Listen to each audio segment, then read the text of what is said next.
அது என்னோடய first day shooting. அதான் சொல்கிறேன், எல்லோரும் சொல்லுவாங்க எல்லோரும் காலேஜை கட்டடிச்சிட்டு சினிமாவுக்கு போவோம். நான் காலேஜை கட்டடிச்சிட்டு ஷூட்டிங்க்கு போனேன். திட்டத்துக்கு கை தட்டு கொடுக்கறதுக்கெல்லாம் யோசிக்கவே மாட்டார். ஆனால் அதை நான் எப்போ புரிஞ்சுக்கிட்டேன்னா, அவர் எனக்கு நல்ல ரோல்ஸ் எனக்கு அவர் கொடுக்கல. 2 படம் தான் அவரோட பண்ணேன். விஜயம், see this is a scene where you are simply raping her அப்படிங்க. சார் சிரிச்சுக்கிட்டே எப்படி சார் ரேப் எல்லாம் பண்ண முடியும்? அவங்க பொலிட்டிக்கல் வந்த அப்புறம் ஒரு மிகப்பெரிய டிரான்சிஷனை பார்த்துருப்பீங்க. அயர்ன் லேடி ஒரு கம்பீரம். இல்லை iron lady she was even then we knew that. Okay, அந்த டைம்ல play about with her. நாங்கெல்லாம் கொஞ்சம் சிவாஜியை ப்ளீஸ் பண்ணுறதா நினச்சி அந்த படங்களை கிண்டல் பண்ணுவோம். டே அண்ணன் படங்களை பற்றி இங்கே வந்து பேசாதீங்க. அவர் வாயால் நான் எம்ஜிஆருங்கிற வார்த்தை கேட்டதே இல்லை. எம்ஜிஆர் வாயால் சிவாஜின்ற வார்த்தை தம்பி. வாழ்வில் வளம் தரும் வசந்த பஞ்சமி நன்னாள் அன்று தங்கமயில் வாங்க சிறப்பு சலுகைகளை அள்ளிட்டு போங்க. பல பேரோட வாழ்க்கையில ஒரு முக்கிய பங்கு வந்து வைஜிபியாக உண்டு. அதாவது நம்ம இன்னைக்கு நிறைய சார் கொண்டாடுற எக்கச்சக்கமான சார் சிவாஜிக்கே அவர் மேலே மிகப்பெரிய மதிப்பு என்ன இருக்கு. நீ எல்லாம் என்னடா பச்சா அப்பா வளர்த்து விட்டுருக்கிற ஆர்டிஸ்ட் மாதிரிலாம் நீ பண்ணுவியாடா அப்படின்னு. அந்த மாதிரி ஒரு ஷோ ஐயாவாகட்டும், ஜெயலலிதா அம்மாவாகட்டும், நாகேஷ் ஐயா, மௌலி, விசு, வியட்நாம் வீடு சுந்தரம் ஐயா, ராதாரவி வந்து ஒரு ஸ்டேஜ் டவுனாக இருந்த போது எங்கள் நாடகம் வந்து டவால்னு பிக்கப் போய் பாலச்சந்திரோட போய் அவரும் சொல்லுவார். நீ மன்மதலீலை படம் வர்றதுக்கு முன்னாடி சொல்கிறீங்க. இங்கே தான் இருந்தேன். ரூபாய்க்கு 3 கொலைன்னு ஒரு ட்ராமாவில் நான் அவனும் எதிர் புதிர் ரோல். வைஷ்ணவி, ருக்மணி, கரெக்ட். ரொம்ப நல்ல பெரிய பெரிய ஆர்டிஸ்ட் எல்லாம் வளர்த்து விட்ருக்காரு. ட்ராமாலேருந்து இவங்களெல்லாம் அந்த மாதிரி கலைத்துறைக்கு கொடுத்தா சொல்லுவாங்க. எப்பவுமே வந்து ஏவிஎம் நிறைய பேர் கொடுத்தது. இப்போ கேபி சார் நிறைய இன்ட்ரடியூஸ் பண்ண மாதிரி கேபி சாரோட போச்சு. நான் நாடகத்தினால தான் என்னை கூப்பிட்டாரு அவர். இல்லாட்டா என்னை கூப்பிட்டுருக்க மாட்டார். அது என்னோடய ஃபஸ்ட்டு டே ஷூட்டிங். அதான் சொல்கிறேன், எல்லோரும் சொல்லுவாங்க எல்லோரும் காலேஜை கட்டடிச்சிட்டு சினிமாவுக்கு போவோம். நான் காலேஜை கட்டடிச்சிட்டு ஷூட்டிங்க்கு போனேன். என் ஃபஸ்ட்டு டே ஷூட்டிங் மத்தியானம் 2 மணிக்கு ஏவிஎம்மில். ஸோ 1 மணிக்கே போய் சொல்லிவிட்டு ஸ்கூலில் தலைவலிகள் வெளில வந்து கம்பெனி காரில் ஏறி ஷூட்டிங்க்கு போனேன். ரொம்ப பரபரப்பாக இருந்த காலகட்டமில் கேபி சார் வந்து அது ரொம்ப ஃபயராக இருப்பாருன்னு சொல்லுவாங்க. ஃபயர். திட்டத்துக்கு கை தட்டு கொடுக்கறதுக்கெல்லாம் யோசிக்கவே மாட்டார். ஆனால் அதை நான் எப்போ புரிஞ்சுக்கிட்டேன்னா, அவர் எனக்கு நல்ல ரோல்ஸ் எனக்கு அவர் கொடுக்கல. 2 படம் தான் அவரோட பண்ணேன். அதுக்கப்புறம் என்ன தெரியல, எனக்கு அவருக்கு சரியாக ஒத்து வரலையா, என்னை யூஸே பண்ணல. 100க்கு 100க்கு அப்புறம் நீங்கள் 100க்கு 100 அப்புறம் மன்மதலீலை அதான் கரெக்ட். மன்மதலீலைக்கு அப்புறம் என்னை யூஸே பண்ணல அவர். பட் அதுக்காக நான் கவலைப்படல. நான் 100 படங்கள் வந்தேன். டெலிவிஷன் ரொம்ப சஹானாவில் நீங்கள் அதுக்கப்புறமா அதோடைய அங்கே தான் அப்போ தான் கூப்பிட்டு சொன்னார், டேய் நான் சேர்த்து வச்சு உனக்கு கொடுக்க போகிறேன்டா. நீ என்னை இவ்வளோ வருஷமாக திட்டிருப்பேன் எனக்கு தெரியும். நானும் சொன்னேன், ஆமாம் சார் திட்டிருக்கேன் சார் அப்படின்னு. பார் அப்படி. அப்போ அவர் என்ன சொல்லுவார், அந்த சஹானா ஷூட்டிங் போது சில இந்த யங் ஆக்டர்ஸ் எல்லாம் கடுமையாக கோச்சிப்பார். அவர் என்ன நான் அது கிட்டத்தட்ட அது எனக்கு கொஞ்சம் அந்த மாதிரி தான் நான் என்னுடைய நாடக ரிஹர்சல்ஸில். ஒருவேளை அது அவர்கிட்டேருந்து வந்த ஒரு பாடமாக கூட இருக்கலாம், ஐ டோன்ட் நோ. நான் ட்ராமா டைரக்ஷனில் திட்டுவேன் நிறையா, அந்த விஷயம் வரலன்னா. ஆனால் அந்த விஷயம் வந்தப்புறம் அவங்கள விட சந்தோஷப்படுறது நானாக தான் இருப்பேன். அதைத்தான் அவர் சொன்னார். அது அவர்கிட்டேருந்து தான் நான் கற்றுக்கிட்டேன். உங்களுக்கெல்லாம் தெரியாது, இங்கே திட்டுறது தான் உங்களுக்கு தெரியுது. நீங்கள் போய் அந்த டிவியில் வந்தப்புறம் உங்களுக்கு ஃபோன் பண்ணி பாராட்டு வருது, அது அத்தனையும் எனக்கு வந்து காதில் அப்படியே ஐஸ் மாதிரிடா, ஸ்வீட் சாப்பிட்டா மாதிரி. நீங்கள் நல்லா வரணும்னு தான் நான் திட்டுறேனே தவிர எனக்கு இதில் பேர் வரணும்னு நான் திட்டலைங்கிறாரு. அது மாதிரி ஒரு செல்ஃப்லெஸ் டைரக்டர். ரொம்ப அதே காலகட்டம் ரொம்ப முக்கியமான இயக்குனர் வந்து சிங்கீதம் சீனிவாசராவ் சார். அவரோடய நீங்கள் தெலுங்கு படங்கள் அவர் எனக்கு தெரிஞ்சு நான் சின்ன வயசில் பார்க்கும்போது தெலுங்குல அவரோட ஃபஸ்ட்டு டைரக்ஷன் படமே நான் தான் வில்லன். திக்கற்ற பார்வதி, ராஜாஜி கதை. அப்போ ரொம்ப தமாஷா இருக்கும். அவருக்கு தமிழே சுத்தமாக தெரியாது. அதில் வேறு ஒரு கேரக்டர் வந்து நம்ம பூர்ணம் சார் பண்ணுவார். பூர்ணம் சாருக்கு எப்படியுமே எப்படின்னு பார்த்தீங்கன்னா திடீர்னு டக்குன்னு கொஞ்சம் பிராமின் அந்த இன்டர்நேஷன் வந்துடும். இவர் ஓகே சொல்லிடுவார், ஏன்னா பர்ஃபார்மன்ஸ் நல்லா இருக்கும்னு. அப்புறம் நான் போய் சொல்லுவேன், சார் அவர் ரஹீம் செத்தவா அப்படின்வார். சார் அப்படிலாம் சொல்லுவார் sir. Oh that is not normal Tamil sir, that is only oh sorry sir then will have one more. அப்படி இருந்தார் அவர். அவர் இஸ் ஒண்டர்ஃபுல். அண்ட் அவருக்கு பெஸ்ட்டு நான் பண்ணது ராஜபார்வை. Extraordinary experience. கமலோட நான் பண்ணதுலேயும் எனக்கு most extraordinary experience Rajaparvai. Of course Guru அதெல்லாம் நிறைய படங்கள் பண்ணியிருக்கீங்க அவரோட. உங்களுக்கு ரொம்ப பிடிச்சது ராஜபார்வை. குரு தான் இந்த மாஸ் ஹீரோ ஆகினது வித் கமல் பண்ணது. பட் ராஜபார்வை வந்து I learned a lot about cinema. Oh. அதில் அந்த டப்பிங் எல்லாம் அப்போ தான் ஃபஸ்ட்டு சென்னையில் கம்ப்யூட்டர் டப்பிங் வந்தது. அது நிறையா என்னை இன்சார்ஜ் விட்டுட்டே போவார் கமல். ஓ, நீ பார்த்துக்கூடா அப்படின்னு. I learned a lot. Shot wise இது ஏன்னா அவங்க 2 பேருமே நல்ல தாட் சிங்கிங் இல்லை, சிங்கீதமும் சரி இதுவும் சரி. அண்ட் சிங்கீதமுக்கு பெரிய அட்வான்டேஜ் என்ன, காமெடினா உயிர் வரும் சார். ரீசெண்டாக போன வருஷம் அந்த பின்னி பல்ல எடுத்தாரு சார். இங்கே ஒரு கமல் சார் ஸ்க்ரீன் பண்ணார் அவரோட படம். அந்த நாள் 93 எப்படி பேசினார், என்ன அடி அடிக்கிறார் போட்டு. நான் வந்தேன் பார்த்தேன். சர்வ சாதாரணமாக வரும் ஹியூமர் அவருக்கு. அப்போ 40ஸ்லாம் என்ன அடி அடிச்சிருப்பார் அவர். அவர் வந்து இன்னொன்று அவர் பேசும்போது நிறைய சிரிப்பார். ஹலோ வைஜியம் ஓகம் குட் மார்னிங், அப்படி தான் குட் மார்னிங் சொல்லுவார். இதை நானும் லக்ஷ்மியும் அவரை கலாட்டா பண்ணுவோம். ஓகே. திக்கற்ற பார்வதியில் மெயின் சீன் என்னென்னா, அவள் ஏழ்மையில் இருக்கும்போது இந்த கேரக்டர் போய் அதை அட்வான்டேஜ் எடுத்து அவளை ரேப் பண்ணிடுவாங்கிறது கேரக்டர். இது எங்களுக்கு சீன் சொல்கிறார். இது நீங்கள் சாதாரணமாக ஒரு டைரக்டர் எப்படி சொல்வார், சார் இது வரீங்க. இவர் வந்து இப்போ விஜயம் see this is a scene where your simply ரேப்பிங்க அப்படிங்க. சார் சிரிச்சுக்கிட்டே எப்படி சார் ரேப்பெல்லாம் பண்ண முடியும்? No man you understand. அதனால் அவருக்கு inherent sense of humour and music நல்ல ஸ்ட்ராங் சென்ஸ். அதனால தான் அவள் அற்புதமான படங்கள் கொடுக்கல. மைக்கேல் மதுரை காமராஜன்லாம் எடுக்க முடியுமா? இல்லைன்னா அது கமலுக்கு ஈடு கொடுத்து பண்ணுங்கிறது நாட் அன் ஆர்டினரி ஜோக். அபூர்வ சகோதரர்கள் அவர் பண்ண படங்கள், கமல் சார் வச்சு பண்ண எக்ஸ்பீரியன்ஸ் எல்லாம். அண்ட் அவர் பண்ண தமிழ் படத்துக்கு, சாரி தெலுங்கு படத்துக்கு சோக்கொக்குறது சொம்மொக்குறது கமல் சாரோட படம். தமிழில் நான் டப்பிங் கொடுத்தேன் கமல் வாய்ஸுக்கு. ஓ, எவ்வளோ பேருக்கு நீங்கள் தெரியுது. இரு நிலவுகள்னு தமிழில் வந்து அது 100 days போச்சு. அப்போது டப்பிங் படம் 100 days போன முதல் ஏர்லி பிக்சர்ஸ் அது. இன்னி வரைக்கும் யாரும் தெரியாது தமிழில் பேசியிருக்கிறது நான். அப்போ என்னென்னா கமலுக்கு ஒரு கால் ஆக்சிடென்ட். அவர் தான் ஃபைட்டை தானே பண்ணி எதையா பண்ணிட்டு வரேன். கரெக்ட். ஸோ எனக்கு ஃபோன் பண்ணி நீ பேசிடுறாங்க என்ன மாதிரி. நான் சொன்னேன், என்ன கமல் பேசுகிறதெல்லாம் இட்ஸ் நாட் ஈஸி இல்லை. நீ அவள் என்ன அட்வைஸ் பண்ணார், நீ காத்தால் அந்த 7:30 to 9 டப்பிங் பண்ணிவிடு. இப்போ வாய்ஸ் உனக்கு கொஞ்சம் பேஸாக இருக்கும், அதில் பண்ணுன்னு. அப்பா எனக்கு கூட பெரிய கைடன்ஸ் வந்து நம்ம அருண் தாஸ் சார். அவர் என் மேலே ரொம்ப அன்பு இருக்குது. அவர் தான் எனக்கு சொல்லி கொடுத்தார் டப்பிங்கில் எப்படி கரெக்டாக பண்ணணுன்னு. அண்ட் தினம் காத்தால வீனஸ் ஸ்டூடியோவில் 7:30 to 9 டப்பிங் பண்ணுவேன். அப்படி தான் பண்ணீங்க நீங்கள்? யாருக்கும் தெரியாது. அதாவது கமலுக்கு தெலுங்கில் டப்பிங் கொடுத்துருப்பாரு, எஸ்பிபி கொடுத்துருப்பாங்க, மற்றவங்கலாம் நிறைய பேர். அவருக்கு தமிழில் டப்பிங் கொடுத்த ஒரே ஆள் தான். என்ன சொன்ன மாதிரி அவர் அப்போ மல்டி லாங்குவேஜில் அவரோட படங்கள் எல்லாமே பிச்சுக்கிட்டு போச்சு. அது வந்து அதில் இன்னும் பெரிய அட்வான்டேஜ் ஏன்னா கமல் வந்து 2 பேர் நான் பார்த்த வரைக்கும் இண்டஸ்ட்ரியில் எந்த லாங்குவேஜ் வேணால் ஈஸியாக பேசுவாங்க. ஒன்று கமல், இன்னொன்று லக்ஷ்மி. லக்ஷ்மி வந்து அப்படி கற்பூரம் மாதிரி டப்புன்னு. அதே தான் கமல். கமல் போய் அவ்வளோ ஒரு தொடர் கதை பெங்காலியில் ஆக்ட் பண்ணி ஒரிஜினல் வாய்ஸில் பேசிட்டு வந்திருக்காரு. யானால் முடியாதுல்ல, பெங்காலியில் வாயில் நுழையுமா நமக்கு? ஆன் தி ஹோலே சொல்லலாம் இல்லையா சார். ஆர்டிஸ்டாகவே அவர் எல்லா துறைகள்லையுமே அவர் பன்முகம் சார். அவர் கேமராவை பிரித்து ஒன்றா சேர்த்து போடுறத நான் பார்த்துருக்கேன் சார். ஓ, அந்த அளவுக்கு நோஸ் போட்ட கேமரா. ஒரு பெரிய கேப்க்கு அப்புறம் ஹேராம் படம் எப்படி இருந்துச்சு உங்களுக்கு? அவரோட நீங்கள் ரொம்ப வருஷம் பண்ணேன். நல்லா ஜாலியாக தான் இருந்தது. பட் அன்ஃபார்ச்சுனேட்லி நான் பேசின டைலாக பூரா சென்சாரில் எனக்கு கமல் ஃபோன் பண்ணி சொன்னது, டே சென்சார் வந்து ஒரு பெரிய கத்திரிக்கோள் கொண்டு வந்தாண்டா, நீ வாயை திறந்தா வெட்டிட்டாண்டா. ஏன்னா ஆன்டி காந்தி டைலாக்ஸ் பூரா என்கிட்ட கொடுத்தார். ஆனால் இன்றைக்கி புரியுது அந்த டைலாக் பூரா உண்மை. பட் ஒரு பெரிய ஃபிகரை பற்றி நம்ம அப்படி பேசக்கூடாது. அப்போ சென்சார் ரூல்ஸ் ஒரு வெரி ஸ்ட்ரிக்ட். இந்த அளவுக்கு ஃப்ரீயாக இல்லை. ஸோ டெஃபினட்டாக சுய ரோல் வந்து அப்படியே வீக்கன் ஆகி போச்சு. நீங்கள் ஸ்டேஜில் இருந்து காந்தி ரோல் ப்ளே பண்ணியிருக்கீங்களா? நீங்கள் நான் பண்ணதில்லை. காந்தியை யூஸ் பண்ணியிருக்கேன். என் நாடகம் 3Gன்னு ஒரு நாடகம். 3Gல வந்து காந்தியோட ஆவியும் நேதாஜியோட ஆவியும் இறங்கி வந்து எலெக்ஷனில் ஆப்போசிட் நிற்கிற மாதிரி ஒரு கற்பனை. இந்த ஸ்ரீராம் எழுதின பியூட்டிஃபுல் ஸ்கிரிப்ட் அது. கோபு சாரோடைய மகன் சொல்லுங்க.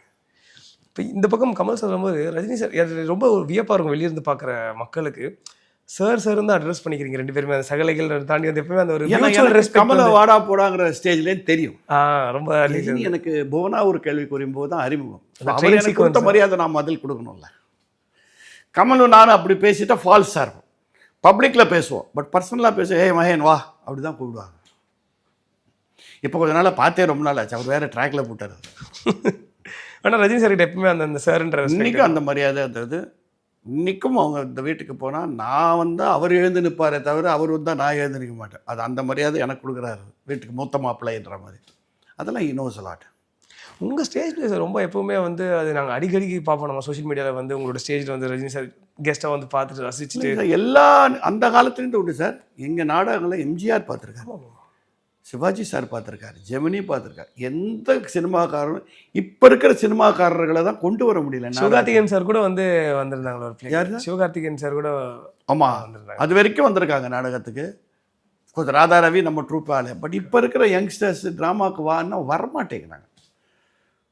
அது என்னமோ வேஸ்ட் ஆஃப் டைம்னு நினைக்கிறாங்க. அது எனக்கு கொஞ்சம் வருத்தமாக இருக்குது. நாடகத்தை பார்த்தா தெரியும் அது எவ்வளோ கஷ்டம்னு. நிற்க வச்சா 5 நிமிஷம் சேர்ந்தாப்புல யாரும் பேச முடியாது. ஐயோ, ஆடியன்ஸை பார்த்து பேசணுன்றதே முதல்ல நிற்க வச்சாலே போதும் எனக்கு. ஏன்னா உங்களுடைய ட்ரூப்பில் ஒரு பாப்புலரான ஒருத்தர் சூப் பண்ணி ட்ராமாவில் அட்ஜஸ்ட் பண்ணுறது எவ்வளவோ பண்ண முடியும்னா, ஹரே ராமா ஹரே கிருஷ்ணான்னு ஒரு நாடகம் எங்களுது. உலகம் அழிய போகுது இன்னும் 10 நாளில். ஸோ ஒரு 10 பேரோட ரியாக்ஷன் என்னவாக இருக்குங்கிறது கதை. மௌலியோட ஸ்கிரிப்ட். ஒரிஜினல் ஸ்டோரி ஐடியா கொடுத்தது ஏஆர்எஸ் அவர்கள். அவர் கொண்டு வந்த ஒரு புக்கிலேருந்து ஐடியா எடுத்து பண்ணும். ஒரு டிஃப்ரெண்ட் கேரக்டர்ஸ். ஒருத்தருக்கு உலகம் அழிய போகிறதேங்கிறது எண்ணத்தை விட தனக்கு நிறைவேறாத ஆசை 10 நாளில் முடிய போதாங்கிற செல்ஃபிஷ் தான் மனுஷங்கிறது அந்த கதை சொல்லும் அருமையாக. அதில் ஒரு கேரக்டர் வரும், ஒரு பாகவதர். அவருக்கு சான்ஸே கிடைக்காது. அவருக்கு 12ஆம் தேதி ஒரு கச்சேரி கிடச்சிருக்கும், 10ஆம் தேதி உலகம் ஒரு கதறுவார். 2 நாள் போஸ்ட்போன் பண்ணிக்க முடியாதா எதை உலகம் அழிய ஒரு 3 நாள். அந்த கேரக்டர் பண்ணுறவர் ஒரு ட்ராமா பண்ணும்போது ஃபஸ்ட் ஹாஃப் முடிஞ்சுது. ஃபஸ்ட் ஹாஃப் முடிஞ்சவொடனே அவர் வந்து உடம்பு சரியாமல் போயிடுது. இன்டர்வலில் பயங்கர தகவலாகவே எழுந்துக்கவே முடியல. செகண்ட் ஹாஃபில் அவர் வந்தால் தான் சீன் போகணும். இது எஸ்ஐடி காலேஜில் அந்த ஒரு ஆடிட்டோரியம் இருக்குல்ல, அங்கே போடுறோம். இன்டர்வல் விட்டு மணி அடிக்க போகிறோம். ஏஆர்எஸ் வந்து சொல்கிறாரு அவனால் எழுந்துக்க முடியல. நான் சொல்கிறேன் என்ன பண்ணுறது. எங்கள் அப்பா கொஞ்சம் ரொம்ப டென்ஷன் ஆகிடுவார். இதெல்லாம் பேசாமல் அனௌன்ஸ் பண்ணிடலாம்டா, இதோட இன்றைக்கி முடிச்சுக்கிறோம், இன்னொரு நாள் போட்டு தரோன்னு. நான் எல்லாம் இப்போ யங் பிளட்டில் நான் மோடி அவர் ஏஆர்எஸும் எங்கள் பக்கம் இல்லை பாச்சனா நம்ம சமாளிக்கலாம் வாங்கன்னு சொல்லிட்டு அந்த கேரக்டர் இல்லாமல் அவன் இருந்திருந்தா என்ன சொல்லியிருப்பான். அவன் வெளியூருக்கு போயிட்டான், ஏன்னா சான்ஸ் கிடைக்கலன்னு எங்கேயோ ஓடி போயிட்டான். அப்படி வச்சு மாற்றி அவன் இருந்திருந்தா என்ன சொல்லியிருப்பான்னே ட்ராமாவை முடித்தோம். இந்த சேலஞ்செல்லாம் நாடகத்தில் தான் கிடைக்கும். உண்மை வேறு எங்கே கிடைக்கும்? சினிமாவில் எடிட் பண்ணி கொடுத்துருவீங்க, 10 நாள் கழிச்சு ஷூட்டிங் வச்சுப்பீங்க, முடியாது இல்லை. கமல் சாரோட நடிச்சதுல மறக்க முடியாத படம் வந்து ராஜபார்வை சொன்னீங்க நீங்கள். ராஜபார்வை அதை விட இன்னும் ஜாலியாக நாங்கள் நடித்தது சவால். நான் ஆக்சுவலாக கேட்க வந்த ஒரு பிக் பாக்கெட்ஸாக வந்து மனோரமா ஆட்சியும் சேர்த்து காட்சியோடங்க. அதில் எங்கள் ராஜ்யம்தான் பில்லா கிருஷ்ணமூர்த்தி ரொம்ப வேண்டியவர். எப்பா எப்போ கட்டுன்னு மட்டும் சொல்லிடுங்க. ரொம்ப என்ஜாயபுளாக இருக்கும். நானே அது சின்ன வயசில் கேடிவியில் அடிக்கடி அந்த படம் போடுவாங்க, ரொம்ப ஜாலியாக இருக்கும் பார்க்குறதுக்கு. சார் அதை விட ஒரு அற்புதமான ஒரு காமெடி பீஸ் இப்போ கூட அந்த ஷார்ட்ஸ் போடுறாங்க. நான் கமல் வனிதா கூட அதில் இருப்பாங்கன்னு நினைக்கிறேன். ராணி தேனின்னு ஒரு படம். ஏவிஎம் ராஜன் மகள் ஹீரோயின். அதில் ஓகே, நம்ம மனோரமா புள்ள ஹீரோ பூபதி. ஓகே, அதில் ஜிஎன் ரங்கராஜனுக்காக கெஸ்ட் ரோல் மாதிரி கமல் பண்ணார். அவர் சொன்னார்ன்ட்டு நாங்களும் பண்ணி கொடுத்தோம். ஒரே நாள் ஷூட் பண்ணோம் அந்த காமெடி. அந்த காலத்து காமெடி, இந்த காதை வெட்டி கழுத சம்திங் அந்த இது. இன்றைக்கி பாருங்கள் அது அவ்வளோ பாப்புலர். அது ஏன்னா அதுக்கு ஸ்கிரிப்டே கிடையாது. சும்மா வந்தோம், கேட்டார், பண்ணீங்க, நீங்கள் பண்ணி கொடுத்தீங்க. ரங்கராஜ் சார் ஒரு ஐடியா சொன்னார். அப்போ அந்த ரைட்டர், காமெடி ரைட்டர் யார் ஞாபகம், அவங்களுக்கு பேஸ் கொடுத்தா அடித்து உதறி தள்ளிட்டு போய்ட்டு அது இன்னைக்கு காத்தால கூட எனக்கு அனுப்புகிறாங்க. அது அந்த ஷார்ட்ஸ் பாருங்கள் சார், ஹிலேரியஸ் சார், ராணி தேனி அப்படின்னு ஜிஎன் ரங்கராஜனுக்காக பண்ணது. அதே மாதிரி கமலோட ஒரு அருமையான எக்ஸ்பீரியன்ஸு. அதோட ரெக்கார்டே டிவியில் இல்லாமல் இருக்குது. டிவியோட 10வது வருஷம்னு கொண்டாடினாங்க. 75 இங்கே டிவி ஆரம்பம். 85 அதுக்கு ஒரு ஸ்பெஷல் ஷோ பண்ணுன்ட்டு அனந்தூன்னு ஒரு டைரக்டர், நான் கமல் வனிதா 3 பேரை வச்சு ஒரு சின்ன ஸ்கிட்டு. நம்ம ராதுன்னு ஒரு டைரக்டர் கேள்விப்பட்டிருக்கீங்களா? ஸ்டேஜ் ப்ரொடியூசர் டைரக்டர், பெரிய ஜேர்னலிஸ்ட் ஆல்சோ. அவரோட ஸ்கிரிப்ட் இருட்டில் நடக்கிற ஒரு விஷயம்னு ஒரு கதை. அதாவது ஃபுல் லைட்ஸ் இருக்கும்போது நாங்கள் இருட்டை தடமாடுற மாதிரி நடக்கணும், லைட் ஆஃப் ஆகிடுச்சுன்னா வெளிச்சம் வந்த மாதிரி நாங்கள் நடிக்கணும். இதை வந்து 3 பேரும் அப்போ பயங்கர பிஸி. கமலோட பீக்கு, என்னோட பீக்கு, வனிதாவும் ரொம்ப பிஸி. அன்றைக்கி நைட்டு நாங்கள் 9 o'clock 10 o'clock தான் டிவி ஸ்டேஷனுக்கே வரோம். எங்களுக்காக ஸ்பெஷலாக திறந்தாங்க நைட்டு. அன்றைக்கி நைட்லேருந்து அடுத்த நாள் காத்தாலைக்குள்ளே அதை பண்ணோம். அதுக்கப்புறம் அது பேசப்பட்ட ஒரு ஸ்கிட்டாக இருந்தது. அன்ஃபார்ச்சுனேட்லி அவங்ககிட்ட அது காப்பி கூட இல்லைன்றாங்க. ஓகே, அந்த டேப்பே இருட்டில் நடந்தது. என்ன டைட்டில் பேர் ஞாபகம் இல்லை. அட்டி தான், அதாவது தனி ஆவர்த்தனம்னு வாங்களே கச்சேரியில், அது ப்ரிப்பேர் பண்ணி வர்றது இல்லைல்ல. கரெக்ட். ஸோ அந்த தாளம் பேஸுன்ற மாதிரி ஸ்கிரிப்ட் பேஸ் கொடுத்துட்டாங்க. அடிச்சு பூந்து அடிச்சு தள்ளிட்டோம். அது இப்போ பார்த்தா கூட நானும் கமல் அதை பற்றி பேசிப்போம். ரஜினி சாரோட நிறைய படங்கள் பண்ணாலும் உங்களுக்கு ரொம்ப மறக்கும். ஏன்னா எல்லாருக்கும் டக்குன்னு முரட்டு நல்லவனுக்கு நல்லவன் நல்லவன் எனக்கு ரொம்ப பிடிக்கும். அவரோட பர்ஃபார்மன்ஸும் பிடிக்கும். என்ன ரோல் சின்ன ரோலாக இருந்தாலும் அந்த கிழிஞ்சது லம்பாடி லுங்கி ரொம்ப ஃபேமஸ் ஆயிடுச்சு. நீங்க ராதிகா மேமோட நீங்க அதுக்கு காம்பினேஷன் அதாச்சும் அந்த சீன் இப்போ நான் அவருக்கே அமிச்சேன். அது ஒரு யாரோ அமிச்சாங்க ஷார்ட்ஸ். அது வந்து பஞ்சு அருணாச்சலம் என் மேலே ரொம்ப நம்பிக்கை உண்டு. இந்த சீனு பேஸ் இதுதான் சொல்லிட்டு ஒய்ஜிஎம்ஐ கலந்து கொள்கன்னு போட்டு அமிச்சார் அவர். ஓ, அவ்வளோ கான்ஃபிடென்ஸ். ஸோ நான் ராதிகா ரஜினி வெளியில் உட்காந்து பேசி அந்த சாவி கொத்து நாங்கள் ஸ்பாட்டில் பண்ணது. ரொம்ப நல்ல படம். எனக்கு ரொம்ப பிடிச்ச படம். நல்ல நாங்கள் ரொம்ப அட்வென்ச்சராக என்ஜாய் பண்ணது கழுகுப்பா அந்த குத்தாலம் ஃபாரஸ்ட்டில். அது ஏன் அந்த சமயத்தில் அந்த அளவுக்கு ஓடலைன்றது, ஏன்னா இங்கிலீஷ் பிக்சர் மாதிரி அது சார். அதோடைய டைட்டில் பிஜிஎம் இன்னைக்கு கேட்டால் இருக்கும் சார். அது ராஜா சார். அதெல்லாம் ராஜாவோட என்ன சொல்கிறது, கோல்டன்லாம் இல்லை, பிளாட்டினம் பீரியட். ஆட்மினத்தில் கையை வச்சாட்டியோன்னு வரும். எனக்கு இப்பயுமே அந்த பொன்னோயும் சாங் கேட்டால் அப்படியே எல்லாருமே அந்த குரூப்பாக பாடுறது அது ரொம்ப நல்லா இருக்கும். அது அதில் வந்து அதான புதுசாக பண்ணார். அதில் பேக்ரவுண்ட் மியூசிக் பதிலாக ஹம்மிங்காக கரெக்ட். அந்த ஒரு பூவனத்தில் அதெல்லாம் ஏன் ரொம்ப ஜாலினா, அப்போல்லாம் எங்கெங்கேயோலாம் ஷூட்டிங்கு எஸ்பிஎம் சார் நிறுத்தி போகணும். அப்போ டான்ஸ் மாஸ்டரே கிடையாது. உண்மையை சொல்ல போனால் நான் தான் டான்ஸ் மாஸ்டர். நமக்கு தெரிஞ்ச கொஞ்சம் மூவ்மெண்ட்ஸ் வச்சு அட்ஜஸ்ட் பண்ணுவேன். அவர் ரஜினி அவரோட ஸ்டைலில் அது பண்ணிட்டு போயிடுவார். அந்த பூவனத்தை சொன்ன மாதிரி ரொம்ப நல்லா இருக்கும். எல்லாருமே கும்பலாக ஆடுறதுன்றது. அந்த நரபலி மேட்டரை வச்சு ரொம்ப ஐடனோ சில படங்கள் வந்து மச் ஏர்லியராக வந்துருச்சோன்னு ஃபீலிங். ராஜபார்வையே ரொம்ப சீக்கிரம் வந்த ஒரு படம். கரெக்ட். அன்றைக்கி அந்த சங்கீதம் சீனிவாஸ் பாராட்டு விழாவை பார்க்கும்போது எனக்கு கண்ணில் தண்ணி. என்ன மாதிரி படம் அது. நமக்கு வாழ்க்கையில் இப்படி ஒரு படம் நடித்தோம், பரீட்சைக்கு நேரமாச்சுன்னு ஒரு படம் நடித்தோம், உருவங்கள் மாறலாம்னு படம் நடித்தோம். இதெல்லாம் சொன்னாலே போதும். இதெல்லாம் நமக்கு கிரெடிட்டில் இருக்கும், எப்போதுமே பேங்க் பேலன்ஸில் இருக்கும். மாநாடு இப்போ பண்ணதில் பேங்க் பேலன்ஸில் இருக்குன்ற ஒரு தைரியம் அது கிடைக்கிறது தான் ஒரு நடிகனுக்கு ரொம்ப கஷ்டம். கூடவே ஒரு ஒரு ஃபேமிலியில் ஒருத்தராக ரஜினி சாரோட ட்ராவல் பண்ணும்போது நிறைய நீங்கள் மியூச்சுவல் விஷயங்கள் பகிர்ந்துப்பீங்க. நீங்கள் பர்சனலாக அட்வைஸ் நான் ஃப்ரெண்டாக தான் சார் நான் அவரோட நிறைய நடிச்சிருக்கேன். நான் வந்து ரொம்ப ஃபேமிலி மேட்டர்ஸ் நானும் ரொம்ப பூந்து கேட்க மாட்டேன், அவரும் போதும். பட் நமக்கு ஏதாவது ஒரு ஹெல்ப் வேணும், ஒரு சஜஷன் வேணும்னா கண்டிப்பாக கேட்பேன். அவரும் கேட்பார், நானும் கேட்டிருக்கேன். ஓகே, அவ்வளோதானே தவிர ரொம்ப அப்படி என்னமோ டெய்லி போய் அவர்கிட்ட உட்காந்துருக்கு அதெல்லாம் கிடையாது. இன்றைக்கும் நான் நடித்த படங்கள் ரஜினியோட எனக்கு வந்த படங்கள் தவிர அவர் சொன்ன படங்களே கிடையாது. அதே தான் சிவாஜி சாரோடையும். சிவாஜி சாராவது ஒரு படம் அவர் இன்சிஸ்ட் பண்ணார், நான் தான் பண்ணணும்னு. அது 2 படம். ஒன்று பரீட்சைக்கு நேரமாச்சு, இன்னொன்று வெள்ளை ரோஜா. நல்ல பியூட்டிஃபுல் கேரக்டர்ல அது அந்த பொம்பளை டான்ஸுக்காகவே சொன்னார், இது இவன் மொத்தம் தான் பண்ணுவான், இவனை போடுங்க போலீஸ் கான்ஸ்டபிளா அப்படின்னு அவர் சொன்னார். அது என்ன மாதிரி ஹிட் அந்த படம் வெள்ளை ரோஜா எப்பா. ஸோ எனக்கு ரிலேஷன்ஷிப்பே அப்படி தான், கமலுக்கும் அப்படி தான். அப்போ சார் ஒரு இப்போ நீங்கள் கவுண்டமணி இருக்கும்போது செந்தில் போடணும்னு யாராவது சொல்லுவாங்களா? இல்லை, அது கெமிஸ்ட்ரி ஒர்க் அவுட் ஆகுதுன்னு அப்படி ஒர்க் அவுட் ஆனது தான். அந்த ஒரு சஸ்டைனபிலிட்டி இருக்குது இல்லைங்களா சார்? இப்போ நீங்கள் பிஸியாக இருந்துட்டு இருக்கும் போதே ஒரு பீரியட் எடுத்தால் ஒய்ஜிஎம் சார் வந்து ஒரு வருஷத்துக்கு குறைஞ்சி 20-30 படங்கள் சராசரியாக. தினத்தந்தியில் ஒரு நியூஸே வந்தது, அதை நான் இன்னும் பெருமையாக நினைக்கிறேன். ஒரு 3 இயர்ஸுக்கு போட்டாங்க, மேக்ஸிமம் படம் நடித்த காமெடின்னு என் பேர் வந்தது. 3 இயர்ஸ் அதெல்லாம் சினிமாவில் 3 இயர்ஸுங்கிறது பெரிய வருஷம். ஐ திங்க் சுருளிராஜன் சார் மறைவுக்கு அப்புறம் அந்த காலகட்டம் தொடர்ந்து உங்களோட படங்கள் நிறைய அப்போவே நான் கூட நடிக்க ஆரம்பிச்சிட்டிங்க. பட் அதுக்கப்புறம் அந்த சஸ்டெயின் பண்ணது நான் தான், ரொம்ப நாள் சஸ்டெயின் பண்ணேன். நடுவில் கொஞ்சம் குறைஞ்சது, கேரக்டர் வந்து. அப்போ நாடகத்தில் பிஸியாக இருந்தேன். நான் சும்மா இருந்ததே கிடையாது சார். சும்மா இருக்க எனக்கு தெரியாது. ரொம்ப கேப்க்கு அப்புறம் வீரா படம் திடீர்னு எதில் நீங்கள் அதில் ஒரு சின்ன ரோல் தான் இருக்கும், ஆனால் அந்த ஃப்ளாஷ்பேக் அந்த அது என்னால் ஃபுல்லாக பண்ண முடியல, கொஞ்சம் உடம்பு சரியில்லாமல் போச்சு அந்த சமயத்தில். ஸோ நான் பாதியில் வந்துட்டேன் அந்த படத்துலேருந்து. ஏன்னா அந்த ஹவ் இஸ் இட் சூப்பர்ன்றது அது ரொம்ப கேட்சி. அது இப்போ வரைக்குமே அது நாங்கள் பண்ணது. அது ஹவ் வாஸ் இட்னு ரஜினி சொன்னார், நீங்கள் அப்படி கேட்க நான் சூப்பர் சொல்கிறேன்னு அது ஹிட் ஆகி போச்சு. அதில் அது இன்னைக்கு வரைக்குமே அது ரொம்ப பாப்புலரான விஷயம். அதில் எந்த கொஞ்சம் அந்த சைட் ஆஃப் காமெடி கூட இருக்கும். ஒரு வார்த்தையை சொல்லிட்டு இன்னொன்று இருந்துச்சு, நம்ம கெட்ட வார்த்தைன்னு நினைப்போம், இல்லை நல்ல வார்த்தை இல்லை, அது நான் டெவலப் பண்ணது.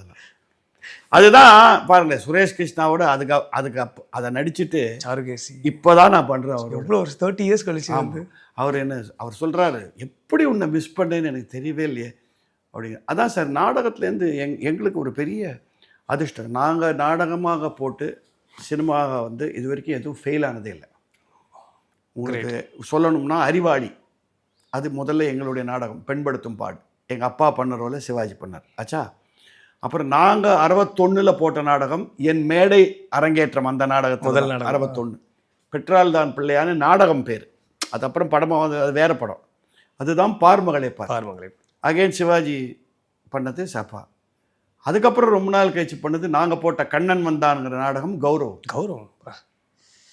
அதுக்கப்புறம் நாங்கள் போட்ட பரீட்சைக்கு நேரமாச்சு, அப்படியே அதே டைட்டிலே வந்துச்சு படம். அது எதுவுமே சொல்ல போலியே. இப்போ we are waiting for Charukesi. படம் எக்ஸ்ட்ராடினரியாக வந்திருக்கு. அதை பற்றியில் அது சுரேஷ் கிருஷ்ணாவோட ஸ்க்ரீன் பிளே அண்ட் ஒர்க்கு. அப்போ தான் அவர் சொன்னார், எப்படி நான் விட்டேன். நான் சொல்லி இப்படி தான் குத்திட்டே விட்டுருப்பீங்க போங்க சார்.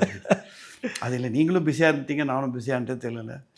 அது ஹோப்ஃபுல்லி உங்களோட ஆசையோடு, பார்க்குற மக்களோட ஆசையோடு மார்ச் 6ஆம் தேதி ரிலீஸ்ன்னு பிளான் பண்ணியிருக்கோம். அமேசிங். அது கொஞ்சம் கேப் ஆகிடுச்சு. பட் ஒரு சின்ன படம் வெளியில் வர்றது எவ்வளோ கஷ்டம்னு உங்களுக்கு தெரியும், எவ்வளோ சும்மா இருக்குன்னு உங்களுக்கு தெரியும். நான் நடித்த படமே 4-5 படங்கள் சும்மா இருக்குது. ஸோ இன்றைக்கி அது difficult to get a good distributor to இது.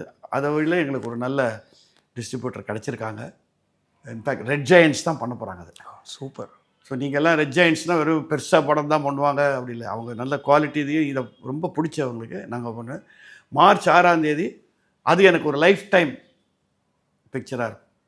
எப்படி ஒரு மாநாடு எனக்கு ஒரு திரும்பி நான் எதிர்பார்க்கல. ஆனால் மாநாடு அது hats off to Suresh Kamatchi and Venkat Prabhu. தொடர்ந்து உங்களை அவரோட படங்கள் யூஸ் பண்ணிகிட்டே இருக்காரு அவர். இப்போ நீங்கள் தொடர்ந்து பேக் டு கஸ்டடியில் பண்ணீங்க, கோட்டில் பண்ணீங்க. ஆமாம், டெஃபினட்டாக அவருக்கு என்ன கொஞ்சம் பிடிக்கும். என்னோட அந்த ஸ்டைல் பிடிச்சிருக்கு. ஏன்னா அவரும் இன்னொன்று நீங்கள் பாருங்கள், வெங்கட் பிரபுக்கிட்டையும் ஒரு ஸ்ட்ராங் பாயிண்ட் நான் பார்க்குறதுனா ஹியூமர். கரெக்ட். அவர் படங்களில் ஹியூமர் இல்லாமல் இருக்காது. அது அந்த முதல்ல சரோஜா, அப்புறம் அந்த சென்னை 28 கோவா எல்லாத்துலேயுமே இருக்கும். Correct, super humour. Sir, Jayalalithaa அம்மாவுடைய மறைவுக்கு பிறகு தான் உங்களுடைய பல நேர்காணல் தெரிய வந்தது. இந்த தலைமுறைக்கு முன்னாடி தலைமுறை நிச்சயமாக தெரியும், வைஜி பையா பற்றி தெரியும், உங்களுடைய நட்பை பற்றி தெரியும். பட் எங்கள் ஜென்ரேஷனுக்கு தான் இவ்வளோ க்ளோஸாக இருந்திருக்காரு வைஜிஎம் சார் வந்து ஜெயலலிதா அம்மாவோட அப்படின்றது எங்களுக்கு. யாரோட?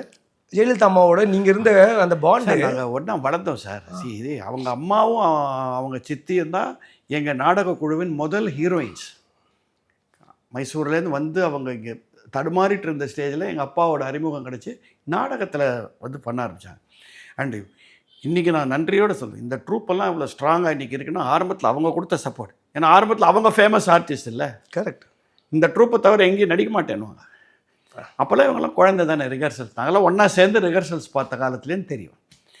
ஆனால் நானும் அவங்க அதை யூஸ் பண்ணிக்கவே இல்லை, யூஸ் பண்ண தெரியல. அதான் அவங்க பொலிட்டிக்கல் வந்த அப்புறம் நீங்கள் பெருசாக எங்கேயுமே உங்களை நாங்கள் அதில் பார்த்ததே கிடையாது. நாங்கள் அது எங்கள் அப்பாவோட பிரின்சிபல்.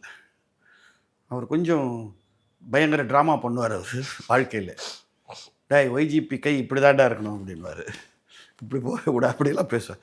ஸோ நாங்கள் ஃபேவர்னு போனதில்லை. அவங்களா பண்ண மரியாதை எங்கள் அம்மாவுக்கு ஒரு டைட்டில் கொடுத்தாங்க, எனக்கு கலைவாணர் விருது கொடுத்தாங்க அவங்க பீரியடில். இதெல்லாம் தானே தவிர இதை கொடு அதை கொடு வாரியம் கொடுலாம் நாங்கள் போய் கேட்டதே கிடையாது. ஆனால் நீங்கள் சொன்ன மாதிரி இப்போ உங்கள் ஃபேமிலிக்கு அவங்க பண்ணாங்க, நீங்கள் அவங்க சின்ன வயசில் நீங்கள் பார்த்ததுக்குமே அவங்க பொலிட்டிக்கல் வந்த அப்புறம் ஒரு மிகப்பெரிய டிரான்சிஷனை பார்த்துருப்பீங்க. ஆஸ் அயர்ன் லேடி ஒரு கம்பீரம். இல்லை இல்லை, iron lady she was even then we knew that. அந்த டைமில் play about with her, you can play about with her. She was a frank person. அதெல்லாம் நிறைய பேருக்கு தெரியாது. இப்போவும் ஒரு படம் ஒன்று நாங்கள் போய் பார்க்குறோம். ஏன்னா அப்போல்லாம் என்ன எங்களுக்குள்ள ஒரு அண்டர்ஸ்டாண்டிங், அவங்க எந்த படம் நடித்தாலும் ஃபஸ்ட்டு ப்ரீமியர் எங்களை கூப்பிட்ருவாங்க, நாங்கள் ஃபேமிலியாக போவோம். அப்படி நாங்கள் ப்ரீமியர் பார்க்க முடியலன்னா எங்களை கூட்டிகிட்டு போய் தியேட்டரில் காமிப்பாங்க. வெந்நீராடை படம் நான் ஃபஸ்ட் ரனில் பார்க்கல, என் மேலே கோவம். So you won't believe it. ஒரு நாள் திடீர்னு வீட்டுக்கு வந்து கிளம்புங்கன்னு சொல்லிட்டு லிபர்ட்டி தியேட்டரில் போய் பார்த்தோம் செகண்ட் ரனில்.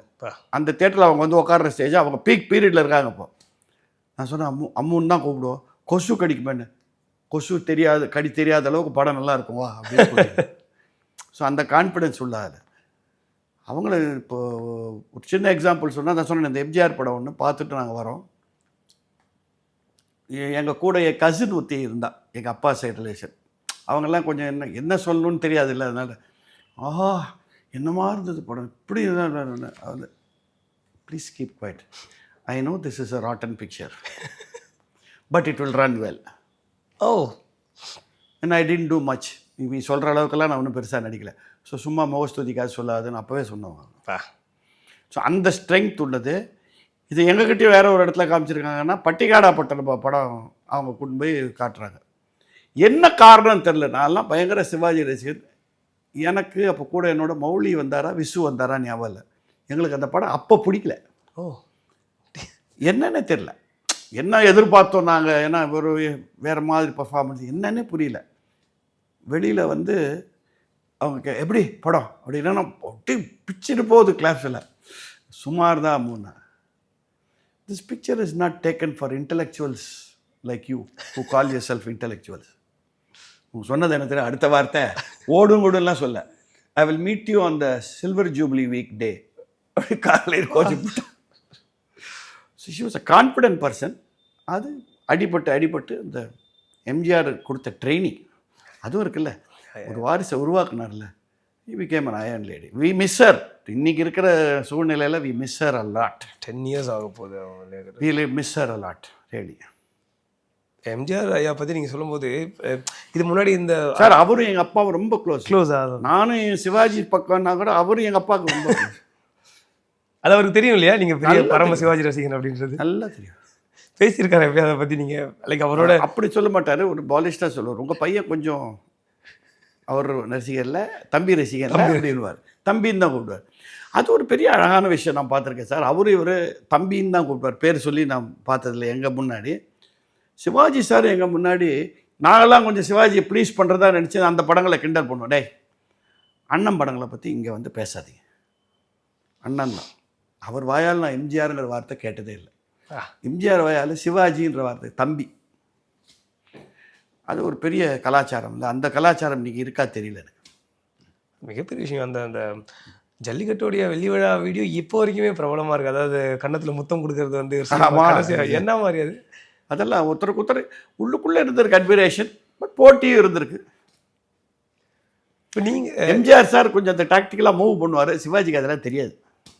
சிவாஜி ஒரு குழந்தை, அவருக்கு என்ன தெரியும், கேமரா ஆகணும், ஸ்டார்ட் சொல்லணும், நடிக்கணும், அவ்வளோதான். வெளியில் நடிக்க தெரியாது.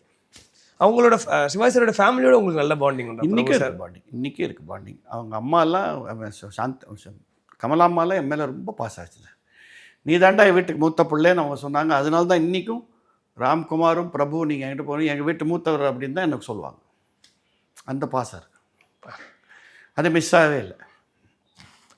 ஃபிலிம் ஸ்டேஜ் பிளேன்றதை தாண்டி டெலிவிஷன்ஸ்லேயுமே நீங்கள் ஒரு கலக்கிறீங்க நீங்கள் சார். டெலிவிஷனில் நான் ஒன்று 85ல் நாங்கள் அந்த பண்ணோம். தூர்தர்ஷன் சொன்னீங்க நீங்கள். 75ல் தூர்தர்ஷனில் பண்ண முதல் நாடகமே எங்கள் தான். வாலிபம் திரும்பினால்னு ஃபஸ்ட்டு டிவி பிளேன்னு பண்ணது எங்கள் ட்ரூப்பை வச்சு தான். நான், எங்கள் அப்பா, ஏஆர்எஸ், இன்னும் 2-3 பேர். அப்போ எனக்கு கல்யாணம் ஆக போகுது இன்னும் 2 மாதத்தில், 75ல். இது வந்து சம்வேர் ஏப்ரலில் இங்கே ஷூட் பண்ணாங்க. என்னோட கல்யாணம், எனக்கு மனைவியாக போகிற சுதா கூட அதில் நடித்தாங்க. ஓ ஸோ தூர்தர்ஷன் 50 வருஷம், என் கல்யாணம் ஆகி 50 வருஷம், சேம் 50 years. அண்ட் ரகசியம் பரம ரகசியம் ட்ராமா போட்டு 50 வருஷம் இன்னும் பண்ணிட்டு இருப்பா. ஸ்டில் ஆக்டிவ், அது இன்னும் பண்ணிட்டு இருக்கீங்க இல்லையா? அது என் பொண்ணு மதுவந்தி அதை பெருமையாக எல்லார்ட்டையும் சொல்லுவாள். ப்ராட்வேலையும் நிறைய ட்ராமாஸ் 50 வருஷமாலாம் போட்டிருக்காங்க, பட் ஆர்டிஸ்ட் மாறிட்டே வந்திருக்காங்க. எனக்கு தெரிஞ்சு ரெக்கார்ட் காலேஜ் தைரியமாக சொல்கிறேன், 50 வருஷமாக அதே ரோல் பண்ணது. ஐ டோ நாட் நோ, இந்தியாவில் இருக்கலாம், வேர்ல்டில் கூட இருக்கலாம், ஒரே ஆள் அதே ரோல் பண்ணது ஃபார் 50 years. எவ்வளோ தடவை ஸ்டேஜ் இருக்கீங்க அந்த ட்ராமா? ஞாபகம் இல்லை, கவுண்ட் இல்லை. ஏன்னா எவ்ரி இயர் ஒரு 10 தரம் போட்டுட்ருக்கோம் அதை, ஃப்ரம் 75. ஸோ 50 ஸ்டேஜில் 200-300 முதலே போட்டேன். கரெக்ட். அதே ரோல்.